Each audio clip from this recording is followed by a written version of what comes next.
कई बीमारियां जो सिर्फ 10% आबादी को प्रभावित करती हैं, उस पर दुनिया भर में करीब 90% स्वास्थ्य खर्च किया जाता है। वो स्वास्थ्य खर्च उस पर रिसर्च और मेडिसिन बनाने के लिए किया जाता है, लेकिन दुनिया की जो करीब 90% आबादी को जो बीमारियां प्रभावित करती हैं, उनके लिए मात्र 10% स्वास्थ्य खर्च किया जाता है। इसका उदाहरण है नेग्लेक्टेड ट्रॉपिकल डिजीजेज।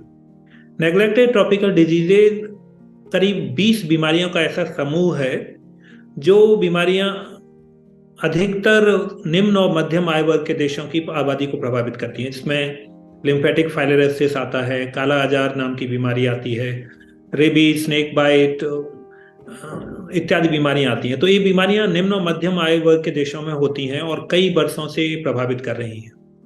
जो उच्च आय वर्ग के देश हैं, उनमें इन बीमारियों का खत्म हो जाना इस बात का सबूत है कि इन बीमारियों को लगभग पूरी तरह रोका जा सकता है, लेकिन इसके बावजूद ये बीमारियां कई देशों को प्रभावित करती हैं और इन बीमारियों को लगभग नेग्लेक्ट किया जाता रहा है।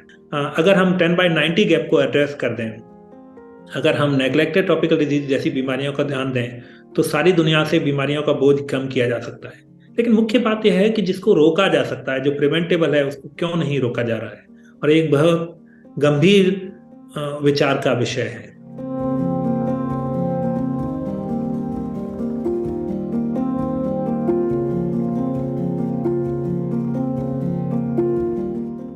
डेंगू या डेंगी नाम की बीमारी के मुख्य लक्षण होते हैं कि जैसे व्यक्ति की आंखों के पीछे दर्द होने लगता है, बुखार आता है, जोड़ों में दर्द हो सकता है। तो यह कुछ मुख्य लक्षण होते हैं। खासतौर से आंखों के पीछे का दर्द होना या उसके साथ जोड़ों में दर्द होना डेंगी का एक मुख्य लक्षण होता है। साथ में बुखार रहता है।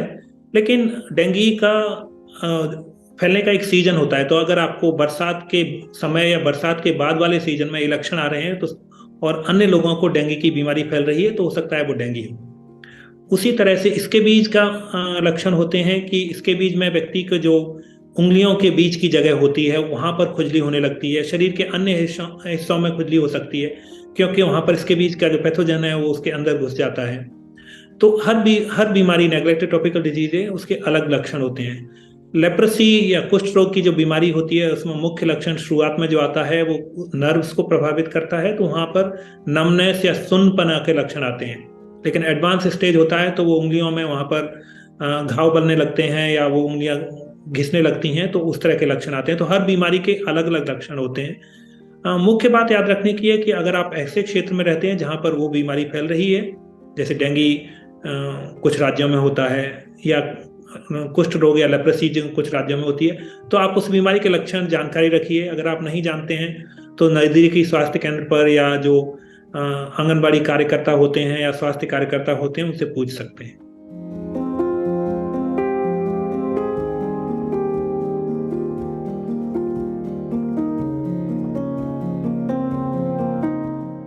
यह बात सबको पता है कि कोविड के समय में या तो लॉकडाउन की वजह से या स्वास्थ्य कार्यकर्ताओं को दूसरी जगह के लिए शिफ्ट कर दिया गया था, तो अधिकतर स्वास्थ्य सेवाएं कमजोर हुई थी या कम पड़ गई थी। स्वास्थ्य केंद्र बंद हो गए थे या लोग खुद भी स्वास्थ्य सेवाओं तक नहीं जा रहे थे।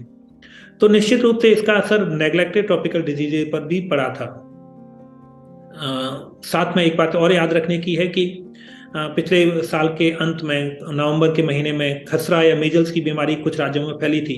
तो वह इस बात को दर्शाता है कि स्वास्थ्य सेवाएं ठीक से काम नहीं कर पा रही थी, उसकी वजह से बीमारियां अधिक फैली।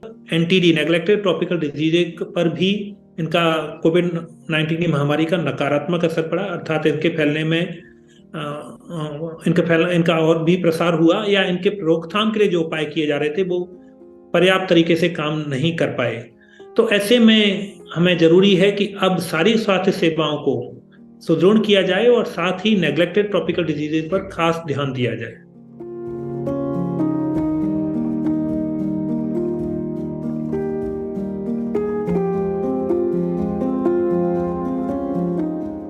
क्लाइमेट चेंज या बढ़ते हुए तापमान का सिर्फ एनटीडी ही नहीं बल्कि सभी बीमारियों, खासतौर से आउटब्रेक्स और एपिडेमिक पर एक बड़ा असर पड़ता है।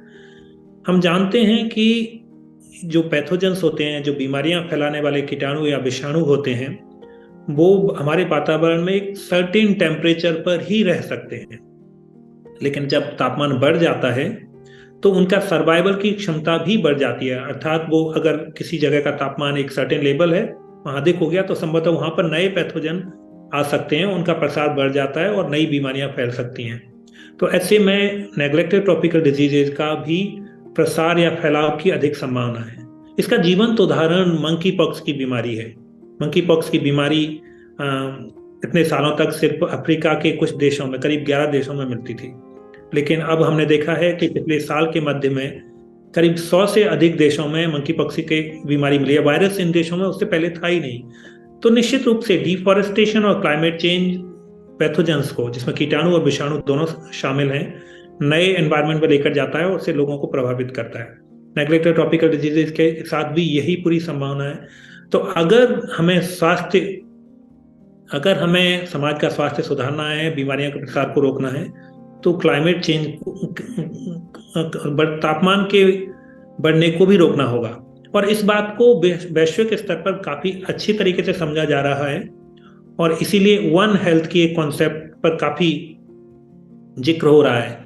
वन हेल्थ की कॉन्सेप्ट में बात की जाती है कि मानव, जानवरों और वातावरण का स्वास्थ्य एक दूसरे से जुड़ा है। अगर हम एनवायरनमेंट को डैमेज करेंगे तो ह्यूमन और एनिमल्स को प्रभावित करेंगे। हम एनिमल्स को कोई भी एक्सेसिव एक्सपोजर करेंगे, जैसे एनिमल्स में काफी लोग एंटीबायोटिक्स का यूज करते हैं, क्योंकि जिससे उनका प्रोडक्शन है या उनका जो वेट बढ़ जाए, लेकिन वो एंटीबायोटिक्स थ्रू फूड चेन के माध्यम से ह्यूमंस में आ जाते हैं, और जिससे एंटी माइक्रोबियल रेसिस्टेंस हो जाता है। और जब एंटी माइक्रोबियल रेसिस्टेंस हो जाता है तो उससे जो पैथोजेंस के खिलाफ जो एंटीबायोटिक्स पहले काम करती थी, काम करना बंद कर देती हैं, और जब ऐसा होता है तो बीमारियां फैलने लगती है। तो वातावरण का, इंसानों का और जानवरों का गहन संबंध है, और अगर हमें स्वस्थ समाज की अवधारणा को जन्म देना है तो हमें तीनों को ही बचाव करना होगा।